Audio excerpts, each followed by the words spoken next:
Sir Asghar Azeem from G T V. Sir سوال میرا یہ تھا کہ آپ نے پہلے کہا کہ میڈیا پنکی کو ہیروئن بنا کر پیش نہ کرے. تو پہلے تو معذرت سر آپ سے کہ میڈیا نے تو صرف وہ دکھایا جو پولیس نے دکھایا یا وہ دکھانا چاہتی تھی. اگر وہ ہیروئن بنا کر نہیں لے کے جاتے عدالت میں تو پھر ایسا نہیں ہوتا اور طریقہ کار دوسرا ہی ہوتا. دوسری بات یہ سر کہ پنکی کو لاہور سے سندھ پولیس نے ٹریپ کیا, کراچی بلایا یا لاہور سے اداروں نے گرفتار کر کے آپ کے حوالے کیا. اور تیسرا یہ کہ پنکی کو کس سے خطرہ ہے کہ آج اس کو اتنی ہائی پروفائل سیکورٹی دی جا رہی ہے عدالتوں میں پیش کرنے کے لیے 6 گھنٹے پہلے جو ہے نفری لگائی جا رہی ہے, تو خطرہ کس سے ہے اس کو, وہ کون لوگ ہیں سر؟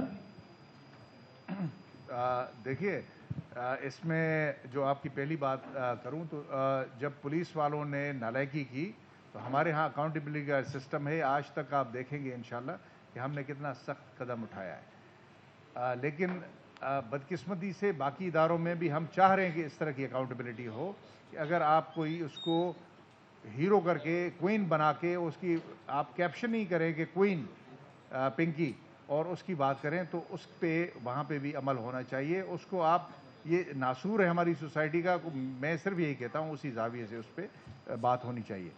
دوسری بات جو ہے خطرہ تو ہر خطرے کو ذہن میں ہم رکھ سکتے ہیں کیونکہ جب اس کے کاروبار کا جو نوعیت ہے اور اس میں بہت سو کے نام نکلنے کا خدشہ, ایک تو خدشہ یہ ہے کہ کوئی اس کو نقصان نہ پہنچا دے تاکہ چیزیں آگے نہ بڑھیں, پہلی بات.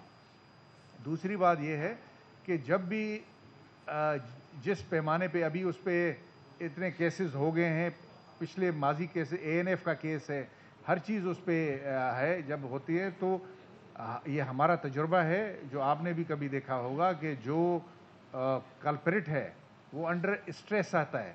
کبھی کبھار ایسی حرکتیں صرف اس کو دوسروں سے بچانا مقصود نہیں ہوتا, اس کو اپنے آپ سے بچانا مقصود ہوتا ہے کہ وہ ایسا کوئی قدم اٹھا لے کہ جس میں نقصان ہو جائے اس کا, کہ اتنے پریشر میں کہ اتنے مجھ پہ کیسے ہو گئے, اتنی خواری بدنامی, میرے بھائی بھی پکڑے جا رہے ہیں وغیرہ وغیرہ. تو سب چیزوں کو دیکھتے ہوئے ہم کرتے ہیں اور اس میں کوئی ہم نے ایکسیسو سیکیورٹی نہیں دی, جو مناسب ہے جس کی ضرورت ہے وہی سیکیورٹی. اچھا جاوید عالم موڈو صاحب, جاوید صاحب, کامران چوہان اب تک نیوز سے. گزارش یہ ہے کہ آپ نے کہا میڈیا کے کردار پر بھی بات کی, تو یہ بھی تو بتائیں کہ پولیس کے کون کون سے لوگ تھے جو اس کو سپورٹ کر رہے تھے, اور اس وقت بھی کراچی شہر میں موجود جو منشیات کا اتنا بڑا نیٹ ورک ہے. پنکی پکڑی گئی, چلے ٹھیک ہے میڈیا اس کو ہائی لائٹ نہ کرے, ٹھیک ہے آپ کی سجیشن ہے, مگر وہ پولیس والے کہاں ہیں, وہ نیٹ ورک پولیس کے اندر کا کہاں ہے, کیا آپ نے اس پر کوئی کارروائی کی؟ ابھی تک کچھ لوگ پکڑے گئے کیونکہ ایک پنکی ہے, ایسے تو بہت سارے نیٹ ورک اس کراچی میں اس وقت بھی ہیں اور ان کو پکڑنا ضروری ہے, تو اس پر بھی ذرا. جی جی بالکل جی جی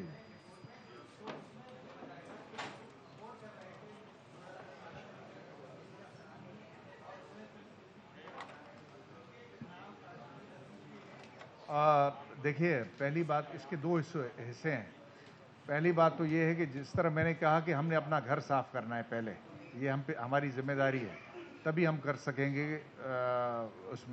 اس میں ڈی آئی جی ویسٹ کی نگرانی میں ایک ہائی پاورڈ کمیٹی پہلے دن ہی بن گئی تھی, شاید آپ کو بتایا بھی گیا تھا, اور اس نے اپنی ریکمنڈیشنز دے دی ہیں اور اس پہ انشاءاللہ آپ آج سے دیکھیں گے کہ ایکشن ہونا شروع ہو گیا. تو اس میں جو پولیس سے وابستہ کسی نے اگر کوتاہی کی, کوئی کنائیونس میں ہے, کوئی شامل ہے, تو یہ چیزیں ابھی آہستہ آہستہ آپ کے سامنے آنی شروع ہو جائیں گی. پہلی بات. جی ایس پی صاحب آپ ووٹ آف تھینکس, یہ آخری سوال ہو گیا, چلے آخری سوال آخری لے لیں.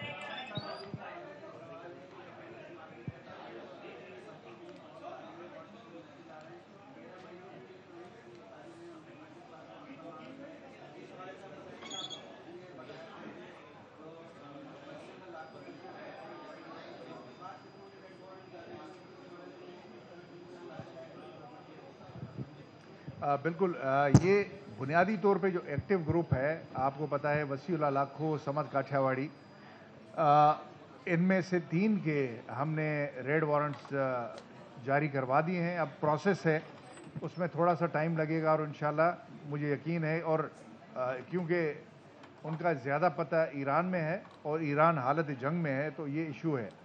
لیکن انشاءاللہ وہ ہمارے پاس ہوں گے، مجھے یقین ہے. اور باقیوں کے خلاف بھی ریڈ وارنٹس کے اجرا کا سلسلہ چل رہا ہے.